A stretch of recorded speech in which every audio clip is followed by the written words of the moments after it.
스스로의 힘으로 국가를 지키는 일.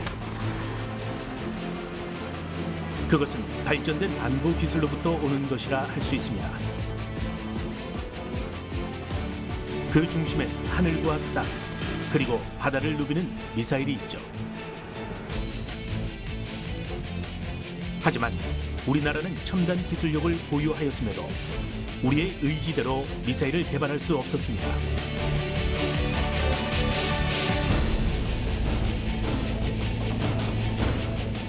한국의 미사일 개발을 반대하는 미국으로 보낸 한 통의 서한.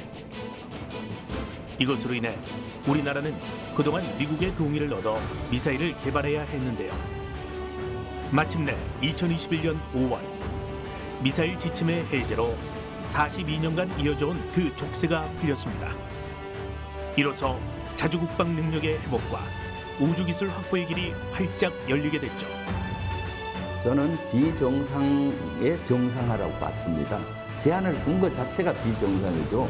주권국가로서 43년 미사일 개발을 하면서 42년의 그 체제를 지키고 살았습니다. 정말 미사일 지침 해제 그 종료 자체는 굉장히 국가적으로 또 역사적으로 아마 큰 의미가 있다라고 생각을 합니다. 이게 안보와 경제를 함께 갈 수 있는 기회가 되지 않았느냐 그렇게 생각하고 있습니다. 우리를 더 나은 미래로 데려다줄 게임 체인저의 등장. 미사일 주권의 회복으로 자주국방 실현을 꿈꾸는 대한민국을 만나볼까 합니다.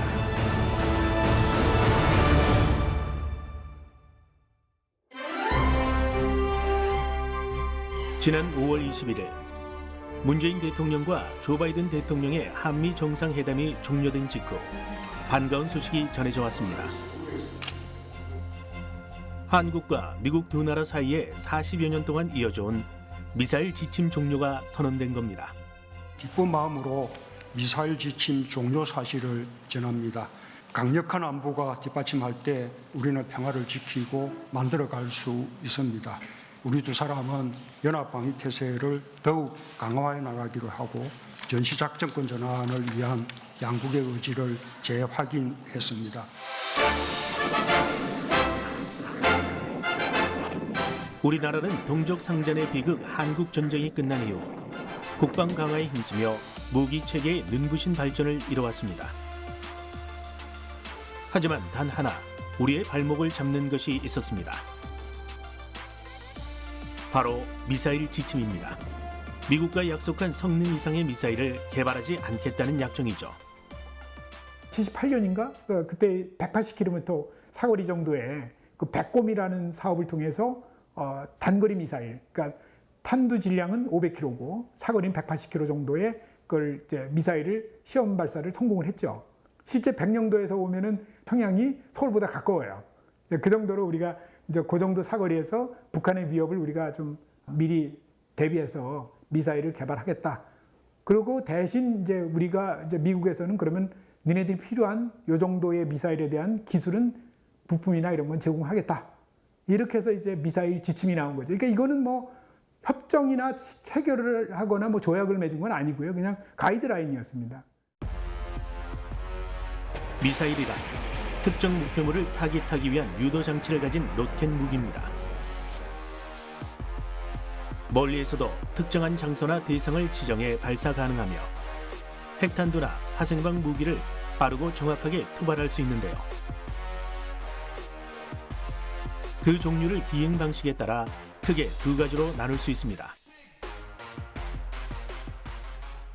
먼저 순항 미사일입니다. 순항 미사일은 무인 제트기 모양의 미사일을 말하는데요. 비행 위치를 파악하는 항법 장치, 원하는 비행 궤적을 지시하는 유도 조종 장치와 탐색기 등으로 구성되어 있습니다. 제트 엔진을 장착해 비행기처럼 대기권에서 정해진 경로를 따라 비행하는데 관성 항법, GPS 위성 항법 등으로 목표물에 근접하면 탐색기에 저장된 목표와 대조 후 명중합니다. 탄도 미사일은 순항 미사일과 달리 로켓 추진체로 탄두를 운반합니다. 따라서 추진 로켓, 유도 조종 장치, 관성 항법 장치 등으로 이루어져 있는데요. 탄도 비행을 하며 추진체를 분리하고 우주 공간으로 나간 탄두가 대기권에 재진입해 빠른 속도로 낙하하며 목표물을 타격합니다. 탄도 미사일은 다시 사거리에 따라 분류할 수 있는데요. 사거리 300km 정도의 미사일은 실제 전투 상황에서 사용하는 전술 미사일입니다. 300km 이후부터는 단거리, 준중거리, 중거리 탄도 미사일이 존재하죠. 5,500km 이상 사정거리를 가지며 한 대륙에서 다른 대륙까지 공격 가능한 미사일이 바로 대륙간 탄도 미사일인데요. 그간 우리나라는 이러한 무기를 만드는 데 제한이 있었던 겁니다. 탄도탄만 가지고는 자꾸 미국이 제약을 하니까 순항유도탄도 한번 해보자 하는 생각을 우리가 하고 있었는데, 이 순항유도탄에 또 관련되는 기술이 제일 중요한 것이 제대로 위치를 찾아가는 관성항법 장치라는 기술이 현무에 써있던 거예요. 그런 것도 다 이제 우리가 그 ADD가 다 개발했죠. 그래서 그런 기술들이 다 축적이 되니까 미국이 또 이제 트집을 잡는 겁니다. 이거 너무 그 멀리 나간다 해가지고 2001년도에 그 개정을 했는데, 그 96년부터 2001년까지만 5년 꼬박 걸린 거예요. 물론 미사일 지침은 긴 시간 이어져 온 만큼 몇 차례 개정이 있었습니다. 미사일 지침 합의가 이루어진 이후 약 20년 만에 300km까지 미사일 발사가 가능해졌죠. 2012년에는 사거리를 줄이면 탄두 중량을 늘릴 수 있는 트레이드 오프 방식이 적용돼 미사일 최대 사거리가 800km까지 늘어났으며, 2017년에는 탄두 중량 제한이, 2020년엔 고체 연료 사용 제한이 해제됐고, 마침내 2021년 미사일 지침 종료가 선언된 겁니다. 미사일 주권을 가졌기 때문에 비정상이 정상화도 된 겁니다. 그렇지만 이번 기회를 통해서 미사일을 고도화할 필요가 있습니다. 다양한 미사일을 개발을 해야죠. 사거리도 다양하게 할 수가 있고 탄두도 다양하게 할 수 있는 이런 미사일을 개발을 해서 북한의 핵미사일에 대해서 효과적으로 대응할 수 있게 될 수가 있는 것입니다. 연구개발을 할 때 자유롭게 하는 거하고 범주를 정해놓고 검증을 받아야 되는 부분들은 연구개발자 입장에서는 상당히 차이가 납니다. 늘 우리도 좀 자유롭게 우리 안보를 우리가 마음대로 좀 지킬 수 있었으면 좋겠다, 그런 게 있었습니다. 특히 우리가 이제 선진국으로 또 자주국방을 향하는 길이 아닌가, 그런 생각이 듭니다. 미사일 지침이 종료됨에 따라 우리 산업 전반에는 새로운 바람이 불고 있습니다. 미사일 지침에는 미사일 사거리와 탄두 중량뿐 아니라 무인 항공기 탑재 중량을 2.5톤 이하로 제한하는 등 다양한 내용이 담겨 있습니다. 때문에 미사일과 같은 무기 체계는 물론 탄도미사일과 유사한 기술로 제작되는 우주 발사체 개발에도 어려움을 겪고 있었죠. 하지만 이제 미사일 지침 종료와 동시에 미사일 주권이 회복되며 국가 안보, 더 나아가 우주 산업의 활성화를 기대할 수 있게 됐는데요. 지금부터 그 판도라의 상자를 하나씩 열어보도록 하겠습니다. 미사일 지침, 그 시작은 1970년대로 거슬러 올라갑니다. 당시 박정희 대통령은 주한미군 철수와 북한의 4대 군사 노선을 경계하며 평양 공격이 가능한 미사일 개발을 지시했고, 1978년 우리나라 최초의 미사일 백곰이 탄생했는데요. 이에 핵무기 개발을 염려한 미국이 국내 미사일 개발 중단을 권고했고, 우리 정부가 미국이 용인하는 범위에서 미사일을 개발하겠다는 서한을 보내며 일명 미사일 지침이 시작됐습니다.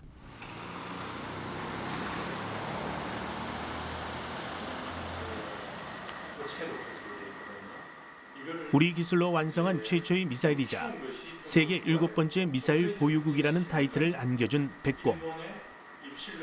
안동만 교수는 그 영광의 시간을 함께한 인물 중 한 사람입니다. 백곰 개발에 참여하며 우리나라 미사일 개발사의 첫 페이지를 장식한 것이죠. 백곰 유도탄을 우리나라에서 이제 개발한 것이 1973년에 이제 그 연구는 시작을 했습니다마는 장비들이 없었어요. 그래서 그 새로운 선진국 장비를 들여오고 또 공장도 들여오고 소재도 들여오고 이런 이제 도입하는 그 준비 단계라고 볼 수 있죠. 본격적인 백곰 개발을 그 시작한 것은 1976년부터라고 볼 수가 있습니다. 유도탄을 위한 특별 시설을 대전에다가 이제 만들어 가지고 거기서 이제 밤낮 없이 연구를 해 가지고 뭐 언론이 많이 났습니다만은 78년도에 이제 그 처음으로 우리가 만든 유도탄을 보여주게 되는 그런 계기가 됐었습니다. 그것이 백곰입니다. 백곰은 총을 만드는 기술조차 보유하지 못했던 당시 미국의 나이키 허큘러스를 참고해 만든 미사일입니다. 국방과학연구소가 항공공업사업이라는 위장 명칭 아래 진행해온 탄도미사일 프로젝트를 세계 7번째로 성공한 건데요. 기체의 설계 제작에서부터 유도 조종 장치, 소프트웨어 등 90% 이상을 국산 부품으로 완성했습니다. 백곰으로부터 국방과학 기술이 태동했다 할 수 있죠. 과거를 되돌아보면 하나의 미사일을 제작하기까지 수많은 어려움이 있었습니다. 부품 제작을 위해 직접 발품을 팔아가며 공장을 찾아다니는 것은 물론 화재와 같은 각종 크고 작은 사고를 겪었음에도 기술 확보를 위해 노력했는데요. 그 집념의 도전은 우리나라가 각종 유도 무기를 제작할 수 있는 기반이 되어 산업기술의 발전은 물론 자주국방을 꿈꿀 수 있도록 했죠. 그 당시에 우리나라의 공업 수준은 전자장비 그러면은 금성정밀의 트랜지스터 라디오 수준이었거든요. 그다음에 이제 이 화공약품 만드는 공장도 큰 대형 공장이 없었어요. 근데 이제 이것을 ADD가 이제 그 기술을 축적해가지고 이제 민간으로 전파되기도 하고 또 그다음에 이 로켓 모터 만드는 기술은 지금 한화가 또 세계 최고 수준으로 그 발전도 했고 유도탄의 기체뿐이 아니고 얼마 전에 여러분들이 그 기억하실 나로호의 기체도 두원중공업에서 만들었어요. 이제는 그런 것도 만들 수 있는 그런 수준까지 이제는 된 거지요. 백곰 개발 이후 후속 미사일을 준비하던 1980년대 초 전두환 정부는 미사일 개발에 제동을 걸었습니다. 하지만 북한의 아웅산 테러 사건으로 인해 미사일 개발은 다시 탄력을 받기 시작했는데요. 이때 등장한 미사일이 바로 현무-1입니다. 미사일 지침에 따라 사거리 180km, 탄두 중량은 500kg으로 제한돼 있었지만 백곰보다 명중률이 향상되는 등 기술적 진보를 확인할 수 있었죠. 1990년대에 들어서며 한국은 미사일 분야의 본격적인 도약기를 맞이하였습니다. 궤도식 차량에 실어 발사하는 천마, 적의 항공기를 타격할 수 있는 휴대용 미사일 신궁, 적의 전차를 공격하는 미사일 형궁 등을 개발해 실전에 배치하였고 무기를 수출하는 기술 강국으로 거듭났죠. 결국 그 전쟁을 하게 되면 최근에는 미사일이 항공기가 들어가더라도 타격하는 것들은 다 미사일입니다. 그래서 전쟁의 승패를 좌우하게 될 것이고 그 중에서 이제 한국은 미사일 지침 범주 내에서 저희가 탄도미사일, 순항미사일 그리고 전술적인 미사일들을 좀 우리 안보수에 맞도록 개발을 해왔습니다. 독일, 일본, 이스라엘이 아마 그 미사일만 가지고 보면은 저희보다 좀 그 앞서지 못한다. 그런데 이제 미사일만 갖고 보면 거기에 이제 인도가 들어가고 있습니다. 그래서 미사일 수준은 상당히 앞서 있다라고 보시면 됩니다.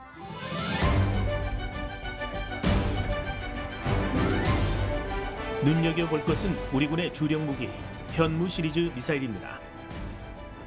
2012년 사거리 300km급 탄도미사일 현무-2A가 공개됐습니다. 북한이 대륙간 탄도미사일을 공개 발사하자 도발 억제 능력을 보여주기 위해 그 존재를 알린 것이죠.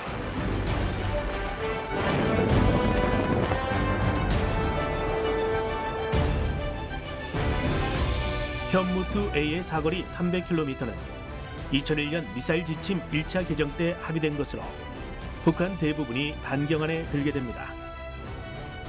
이후 등장한 현무2B와 현무2C는 2차 개정에 따라 북한을 넘어 중국, 러시아까지 도달할 수 있게 됐으며 탄두 중량 제한이 사라진 3차 개정 당시 개발에 착수한 현무4는 2톤의 탄두를 싣고 800km까지 비행 가능한 수준이라 알려져 있는데요. 국내 미사일 기술은 미사일 지침에 따라 성장해 왔음을 확인할 수 있죠. 세계 군사력 순위를 부여하는 기관이 글로벌 파이어 파워라는 기관이 있습니다. 거기서 우리나라 군사력 순위를 세계 6위로 봤습니다. 그중에 특히 주목하는 것은 한국의 미사일에 대한 기술입니다. 2017년도에 탄두 중량이 해제가 됐습니다. 그래서 사실은 현무4 괴물 미사일이라고 하는 어마무시한 위력의 미사일을 우리가 만들 수 있었던 것이죠. 지금은 이제 모든 것이 풀림으로써 다양한 미사일을 만들 수가 있고 고도화를 시킬 수 있죠. 그래서 북한의 핵미사일이 이제는 실체적인 위협입니다. 거기에 우리가 효과적으로 대응할 수 있게 된 거죠. 미사일 사거리 규제가 사라진 지금 우리는 중국, 러시아보다 더 먼 나라로 보낼 수 있는 미사일의 개발이 가능해졌습니다. 미국과 북한이 보유한 장거리 미사일, 흔히 말하는 대륙간 탄도미사일 개발 토대가 마련된 겁니다. 강력한 국방 무기를 기반으로 전쟁 억제 능력을 키울 수 있게 되는 건데요. 하지만 여기엔 고려할 것이 많다고 합니다. 소위 얘기하면 중장거리 미사일이라든가 대륙간 탄도탄도 우리가 개발할 수 있는 겁니다. 고체로. ICBM 정도의 고체 로켓 모터는 또 기술적 난이도가 굉장히 크다. 그러니까 왜냐하면 고체를 고화를 시키는데 안에 공기 버블이 조금이라도 있으면 안 됩니다. 그럼 나중에 연소할 때 불완전 연소를 이렇게 해서 도중에 폭발이 돼버립니다. 그러다 보니까 아무래도 이제 굉장히 이제 어려운 기술이고 우리가 ICBM을 개발할 정도로 우리 반대편에 있는 적이 있습니까? 없죠. 그렇지만 뭐 실질적으로 우리가 중국에 가까운 곳이나 또는 일본을 잠재적 위협국으로 상정을 해서 탄도미사일을 개발한다 그러면 아마 중거리 선에서 사거리 3,000km 이하의 정도의 미사일을 일부 보유하고 있는 거는 억제책으로서는 굉장히 좋은 전략 같다. 그렇지만 많이도 필요 없는 거고요. 국가안보 능력을 크게 향상시킬 수 있는 미사일 주권 회복. 단순히 미사일 개발에 한해하는 이야기만은 아닙니다. 미사일 기술로부터 파생되는 우주 기술의 확보가 더욱 용이해져 자주 국방으로 한 걸음 더 다가감을 의미합니다. 우주에 올라간 위성들이 밑에 있는 그 군에게 통신이라든가 또는 감시 정찰 또는 뭐 항법 정보 이런 걸 하는 우주 정보 지원이라는 기술이 있어요. 그게 뭐냐면 우주에서 상황에 대해서 대응을 하고 자기 위성을 보호하고 하는 그런 걸 우주 대응 기술이라고 합니다. 그래서 이제 그런 것들을 사실은 ADD는 이제 그 각각 영역에 대해서 좀 다 기술 개발을 가져갈 생각이고 저궤도의 통신 위성이라든가 아니면 감시 정찰 위성이라든가 이런 걸 많이 올려가지고 지구에 있는 어떤 그 저희 이제 전력하고 같이 연합 작전을 할 수 있는 그런 개념에 대한 기술 개발을 이번에 사실은 설립한 국방우주기술센터에서 개발할 예정입니다. 탄도 미사일을 통해 알 수 있듯 로켓 기술은 미사일과 유사한 기술로 완성됩니다. 로켓에 탄두를 실으면 미사일, 인공위성을 싣고 우주를 향하면 우주 발사체가 되죠. 로켓 기술이 미사일로부터 파생됐기 때문인데요. 국내 우주 발사체 기술은 지난해부터 규제가 풀린 고체 연료 사용, 그리고 미사일 지침 해제와 맞물려 국가안보에 더 큰 힘이 되어줄 것으로 기대하고 있습니다. 무엇보다도 중요한 것은 우리 국방력에서 가장 취약 요소는 눈의 역할을 하는 감시 자산이 부족하다는 겁니다. 감시 자산은 전투기를 이용해서도 할 수가 있지만 가장 중요한 것은 인공위성에서 보는 겁니다. 군사 독자 위성이 지금까지는 없죠. 그래서 이제는 우리가 우리 손으로 군사 독자 위성을 쏠 수 있는 길이 열린 겁니다. 그래서 국방부에서는 그러한 사업을 적극적으로 추진해서 수년 이내에 우리의 자체 군사 위성을 쌓아 올리면은 북한을 24시간 볼 수 있는 눈이 생기게 됩니다. 그럼으로써 우리 군사력은 획기적으로 향상된다고 보여집니다.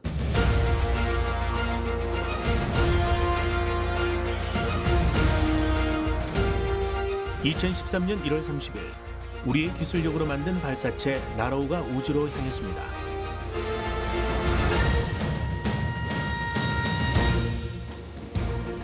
(1월 31일엔) 나로우에 실려 궤도에 진입한 나로과학위성과 지상국의 교신이 이루어지며 나로우 발사 성공이 최종 확인됐죠.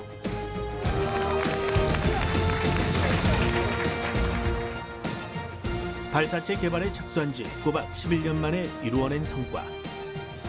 비록 러시아의 기술력을 빌려 발사체를 완성했지만 나로우의 성공은 100% 우리 기술로 만든 한국형 발사체의 탄생을 예고했습니다. 그리고 나로우 발사 이후 8년이 지난 지금 순수 우리 기술력으로 만들어낸 발사체 누리호가 우주로 향하기 위해 발사대에 우뚝 섰습니다. 누리호는 다가올 10월 1.5톤급 실용 위성을 궤도에 올리는 임무를 수행하게 될 텐데요. 이를 성공하면 우리는 우리가 원할 때 언제든 위성을 쏠 수 있는 기술을 확보하게 됩니다. 이제 누리호 개발이 끝나고 나서 이제 누리호의 성능을 이제 개량을 한다거나 다음 단계의 발사체를 이제 개발할 때 이제 액체 기술뿐만 아니라 고체 기술도 이제 활용할 수 있게 되었다 이런 측면이 있겠고요. 저희가 이번에 10월 달에 발사에 성공하게 되면 1톤 이상의 위성 발사 능력을 가지고 있는 나라가 세계적으로 6개 나라밖에 없습니다. 그럼 저희가 7번째 국가 이제 대열에 올라가게 되는 의미도 있다고 볼 수가 있겠고요. 한국도 이런 광대한 우주 시장에서 미래 먹거리를 좀 찾고 거기서 경쟁력을 확보하기 위한 그 기술 기반을 이번 누리호 개발을 통해서 갖추게 되었다. 이런 데 의미를 또 둘 수 있겠습니다. 누리호는 미사일 지침 종료 이전에 독자적인 위성 발사 기술 확보를 위해 기획한 것으로 미사일 지침에 따라 액체 연료가 적용돼 있습니다. 연소 실험을 통해 그 기술력은 이미 증명됐죠. 하지만 이제 고체 연료 사용 제한이 풀린 만큼 누리호 고도화 작업 진행 시 고체 연료 개발의 가능성이 열렸습니다. 액체 연료는 주로 액화수소를 사용하는데 액체 연료와 산화제를 연소기에서 연소시킴으로써 발사체가 앞으로 나갈 수 있도록 합니다. 연료와 산화제 양을 제어하는 기술이 상당히 까다롭다 알려져 있죠. 고체 연료는 다이너마이트의 원료인 나이트로 글리세린 등으로 만듭니다. 불을 붙이면 고체 연료의 안쪽 빈 공간부터 연소하고 이로부터 추력을 얻어 발사체를 움직이게 하는데요. 고체 연료와 액체 연료, 과연 어떤 차이가 있을까요? 액체 연료는 터보 펌프를 비롯해 연소기 배관 등으로 구성된 아주 예민한 추진 기관이 필요한 반면 고체 연료는 로켓의 구조가 단순해 기술 개발이 비교적 쉽다는 장점이 있습니다. 하지만 추진력 부분에 있어선 고체 연료보다 액체 연료가 더 우위를 보이죠. 제작비에서도 차이가 존재합니다. 액체 연료와 비교해 고체 연료가 상대적으로 저렴한데요. 최근엔 이 두 가지 연료의 특장점을 살려 함께 사용하는 경우가 늘고 있다고 합니다. 항원에서는 액체 기술은 아무래도 대형화하는 발사체 쪽 계속 이제 활용될 것 같고요. 이제 군용에서 군 쪽에서 개발한 고체 기술은 소형 발사체 쪽으로 해서 아마 양쪽으로 좀 구분돼서 이제 발전돼 가지 않을까 그렇게 예상하고 있습니다. 고체로 하게 되면 발사체를 구성하게 되면 위성 발사 시에 고체는 추력 조절을 할 수 없는 단점이 있습니다. 액체 엔진은 추력 조절이 좀 자유로운 편이거든요. 그래서 다른 나라에서 보면 아랫단에는 고체를 쓰지만 최상단은 액체를 많이 쓰고 있거든요. 이제 항원에서 이제 새로운 어떤 조그만 고성능의 액체 엔진을 만든 게 있으면 그거를 이제 고체 발사체 상단에 넣었을 때 좀 더 성능을 높일 수가 있고 정확도도 높일 수 있는 이제 그런 식의 도움을 줄 수 있을 것 같습니다. 우주 기술 개발로 국가 안보를 지키는 일, 발사체를 통해 우주의 길을 여는 것만큼 중요한 일은 우주에서 임무를 수행할 인공위성을 확보하는 겁니다. 국가 안보에 관심을 두고 있는 이라면 4.25 사업이라는 단어를 한 번쯤 들어봤을 겁니다. 국방과학연구소에서 몇 해 전부터 진행해온 우리 군의 정찰 위성 사업인데요. 우주에서 우리 군의 눈과 귀가 되어 북한을 감시하는 위성을 개발하는 데 주력하고 있죠. 지금 분위기가 이제 전자권 전환도 해야 되고 여러 가지 상황이 왔지 않습니까? 그러려면 1번이 뭐냐면은 보고 들을 수 있어야 되잖아요, 사실은. 그래서 보고 듣는 능력을 확보를 하기 위해서 감시정찰 체계가 가는 거고, 그러고 통신 체계가 가는 거고, 이런 식으로 하면서 결국은 지금 예를 들면은 뭐 일반적으로 탱크를 가지고 전투기를 가지고 함정을 가지고 전쟁을 하지만 또는 미사일을 가지고 나중에는 우주 공간까지 복합적으로 해가지고 쉽게 말하면 게임하듯이 뭐 그렇게 하는 게 좋지는 않지만은 그런 식의 어떤 개념으로 가져갈 거고, 그러기 위해서는 사실은 우주의 활용이 아주 필수적인 상황이 될 겁니다. 그래서 국방력에서 그게 되게 중요한 문제가 되는 거죠. 한 방위산업 전문업체를 찾았습니다. 벽면을 가득 채운 다양한 무기 영상이 마치 영화 속 군사작전본부를 연상시키는 것. 그 사이로 시선을 사로잡는 모형이 하나 있습니다. 바로 인공위성인데요. 이곳에선 그간 확보한 우주기술을 바탕으로 이 인공위성을 이루는 핵심 부품, 탑재체 개발에 힘쓰고 있다고 합니다. 레이더, 전자광학, 지휘통제, 전투체계, 통신에 이르기까지 전 무기체계에 적용되는 방산 전자 핵심 구성품들을 개발하고 양산하는 그런 전문 기업입니다. 그 중에서도 우주 분야로 새롭게 진출하기 위해서 그간 약 한 2007년부터 13년여간 저희가 누적해온 그런 우주 기술을 활용해서 새롭게 저궤도 위성 사업에 도전을 해보려 하고 있고요. 그다음에 국가 연구하고 있는 미래 도전 기술 과제인 초소형 위성 등 다양한 위성에 탑재되는 EO/IR 탑재체와 사 탑재체를 개발해서 공급한 이력을 가지고 있고요. 그러한 그 기술들을 바탕으로 해서 저희가 새롭게 미래의 먹거리라고 할 수 있는 우주 사업에 도전을 하고 있습니다. 인공위성이라 과학실험, 통신, 정찰 등 특별한 임무를 부여하기 위해 인위적으로 만든 위성을 말합니다. 그 안에는 기상 영상을 찍기 위한 카메라, 방송이나 통신에 사용하기 위한 중계기 등의 탑재체가 들어있는데요. 각각의 위성은 탑재체로부터 얻은 정보를 우리에게 전달해 일기예보, 내비게이션 등을 통한 길 안내 등을 가능케 합니다. 즉, 탑재체에 무엇을 싣느냐에 따라 위성의 임무가 달라지는 거죠.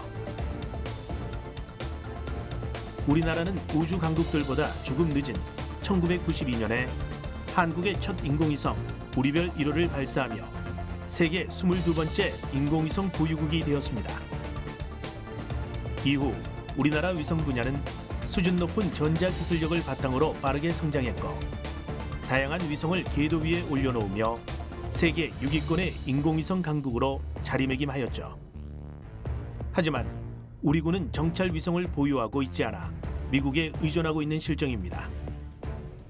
때문에 독보적인 정찰 위성 개발을 위해 민간 기업과의 협업이 이루어지고 있죠. 정찰 위성은 적의 다양한 정보를 비밀리에 수집하는 임무를 맡은 만큼 성능 좋은 카메라를 탑재체로 합니다. 그 종류는 크게 영상 레이더 4, 전자광학 2호, 적외선 IR 등으로 나뉘는데요. 이들은 이 세 가지 기술을 바탕으로 정찰 탑재체 개발을 위해 노력하고 있습니다. 최근 이들은 정찰 위성에 탑재될 2호 IR 탑재체 성능 테스트에 한창입니다. 2호 IR 위성은 물체의 열, 빛을 감지해 목표물을 탐지하는 역할을 하는데요. 이를 위해선 목표물을 정확히 인식할 필요가 있죠. 하지만 위성이 머물 곳은 극한의 환경으로 이루어진 우주 때문에 악조건 속에서도 목표 지점을 정확히 정찰하는 능력을 갖추어야 하는데요. 이들은 환경 시험을 거친 카메라의 레이저가 정확히 초점을 맞추는지 확인하며 성능 개선을 이어가고 있죠. 위성 분야에 있어서는 선진국에 비해서 약간 떨어지는 수준이었습니다. 현재까지는, 기존까지는. 그런데 이제 국내에 기반을 점점 쌓아가지고 같이 여러 기관이나 기업체가 같이 공동으로 협력을 해가지고 현재는 세계적인 수준에 와 있다라고 생각을 하고 있습니다. 위성 기술의 발전은 곧 우리의 눈과 귀가 되어줄 탑재체의 성능이 향상되었다는 뜻인데요. 신발까지 식별 가능한 전자광학 카메라, 야간 촬영이 가능한 적외선 영상 장치는 우주 환경에서의 임무 수행 능력 테스트를 무사히 끝마친 상황. 가까운 미래 초소형 사하 위성과 함께 감시 역할을 해낼 것으로 기대하고 있습니다. 초소형 사하 위성은 레이더를 기반으로 운영되는 만큼 시간이나 날짜에 구애받지 않고 고화질의 영상 정보 제공이 가능한데요. 그 무게가 가벼워 추력은 약하지만 위성을 빠르게 발사할 수 있는 고체 연료 발사체 사용에 적합합니다. 앞으로 고체 연료 발사체 기술을 갖춘다면 더 많은 위성을 쉽고 빠르게 발사하며 북한을 더 촘촘히 감시할 수 있게 됩니다. 발사체 개발에 대한 규제가 사라지며 우리의 힘으로 더 튼튼한 방위 체계를 갖출 수 있게 된 건데요. 나아가 다양한 위성의 개발로 민간 기업이 활기를 띨 것으로 기대됩니다.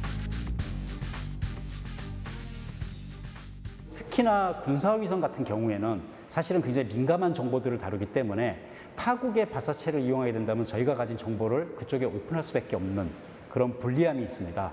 하지만 저희가 저희 손으로 저희 스스로 발사체를 이용해서 올린다면 그런 정보들이 노출되지 않기 때문에 저희가 보다 다양한 그런 군사 목적의 위성들을 올려보낼 수가 있는 것이고요. 또한 민간 쪽에서도 볼 때도 해외에 나가서 저희가 위성을 올릴 때 소요되는 비용은 사실 과다할 수밖에 없습니다. 그걸 국내에서 한다면 훨씬 더 저렴한 비용으로 다양한 위성들, 예를 들자면 통신위성 같은 것들을 자유롭게 저희가 올려볼 수 있기 때문에 저희가 시장을 넓히는데 보다 큰 기여를 할 것이라고 믿고 있습니다. 우주로 나아가기 위해 우리의 힘으로 일궈낸 발사체와 인공위성 기술. 그 다음은 발사대에 주목할 차례입니다. 로켓의 마지막 기능 점검과 추진제 주입, 그리고 발사체의 발사가 이루어지는 것. 자칫 단순해 보이는 이 구조물 아래론 발사체를 제어하는 첨단 시설들이 종합적으로 설계되어 있습니다. 우리의 힘으로 구축한 것이죠. 이것이 우리가 우주 강국으로 들어섰다는 증거. 하지만 이 역시 미사일 지침으로 인해 고정식 발사대에 머물러 있었는데요. 이제 그 제한이 사라지며 우리는 장소에 구애받지 않고 언제 어디서든 발사체와 탄도미사일을 발사할 수 있게 됐습니다. 올해 이제 완전 해제가 되면서 이동 발사도 가능한 상황이 된 겁니다. 그래서 나로센터에서만 쏠 수 있는 건 아니고요. 그 해상에서도 쏠 수가 있게 됐고 공중에서도 가능하게 됐습니다. 근데 다만 이제 아직 국내에 갖추어진 발사장은 민간 발사장, 군용 말고요. 민간 발사장은 나로센터가 유일하기 때문에 그래서 이제 민간에서 만드는 고체 발사체를 발사하기 위한 발사장 구축을 추가로 하는 계획이 현재 수립돼 가지고 지금 나로센터에 지금 구축이 들어가는 걸로 지금 알고 있고요. 최근에 군에서 공중 발사체, 해상 발사체 이야기 나온 것들이 이제 그런 제한이 없어지니까 그런 거고, 지상 발사가 상대적으로 쉽긴 하지만 우리나라 위치를 보면은 외나로도에서 발사를 하게 되면은 제주도도 비켜가야 되고 일본도 비켜가야 되고 많이 좋지는 않아요, 솔직히. 그래서 지정학적 문제 때문에 조금 해상 발사라든가 공중 발사라든가 이런 이야기 나오는 게 다 그런 것 때문입니다. 무인 항공기의 개발도 기대해 볼 만합니다. 무인 항공기는 순항 미사일과의 기술적 유사성으로 인해 미사일 지침에 따라 규제되고 있었습니다. 그간 우리 산업에서 대형 드론을 접하기 힘들었던 이유가 여기에 있었던 건데요. 무게의 제한이 없어진 만큼 더 크고 다양한 기능으로 무장한 드론은 국방은 물론 우리 산업 곳곳에 투입되며 변화를 이끌 것입니다. 지금 무인항공기의 탑재 중량이 지금 2.5톤 정도로 되어 있습니다. 여러 가지 통신이라든지 그리고 정찰, 감시 이런 것들이 다 들어가고 또 다른 여러 가지 탑재물들이 들어가게 되면은 아마도 이제 그 중량으로 제한들이 곧 이제 충분하지 않을 때가 있는데 이제 이런 부분들이 다 해소가 됐다라고 그렇게 보시면 됩니다. 특히나 스웻이라고 해서 이게 한 대가 아니고 무인 항공기 군들이 수십 대가 한꺼번에 작전을 한다든지 하는 그런 쪽으로 아마 발전이 될 것 같습니다. 단순히 미사일 사거리에만 국한된 것으로 생각했던 미사일 지침. 민간 중심으로 우주 산업 체계를 재편하는 뉴스페이스를 통해 성장의 토대를 마련한 민간 우주 기업이 더 큰 우주 시장으로 나가는 기회를 제공할 겁니다.